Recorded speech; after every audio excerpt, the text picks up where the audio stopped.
Hello, my friends. Welcome back to the Slow English podcast. Today, I want to tell you the fascinating story of a company that changed the way we watch movies and television. Today, millions of people use Netflix every day. But many people do not know how this incredible company started. Its journey began with a simple problem and a simple idea.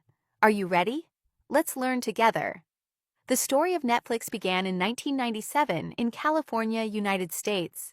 The company was founded by Reed Hastings and Mark Randolph. At that time, people rented movies from video stores. One of the biggest companies in the industry was Blockbuster. If you wanted to watch a movie, you had to visit a store, choose a DVD, and return it later. If you returned it late, you had to pay an extra fee. Many customers disliked these late fees.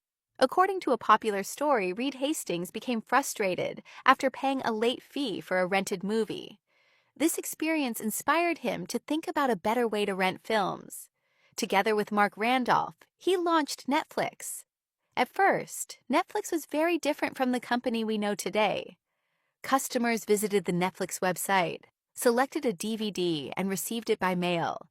After watching the movie, they mailed it back. It was convenient and simple. Soon more people began using the service.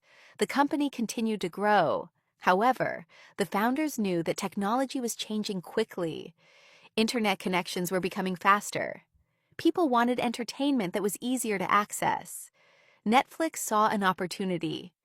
In 2007, the company introduced a new service called streaming. Instead of waiting for DVDs to arrive in the mail, customers could watch movies and television shows instantly through the internet. This decision changed everything. Streaming became increasingly popular. More people subscribed to Netflix every year. Meanwhile, many traditional video rental stores struggled to adapt. One of them was Blockbuster. In fact, there is a famous moment in business history. In the year 2000, Netflix offered to sell its company to Blockbuster for $50 million. Blockbuster declined the offer. At the time, Netflix seemed small and unimportant. Years later, many people viewed that decision as one of the biggest missed opportunities in business history. As Netflix continued to grow, the company made another important decision. Instead of only distributing content created by others, it began producing its own shows and movies. In 2013, Netflix released one of its first major original series, House of Cards. The show was a huge success. Soon, Netflix became known not only as a streaming platform, but also as a producer of original content. Today, Netflix operates in more than 190 countries. It serves hundreds of millions of subscribers around the world.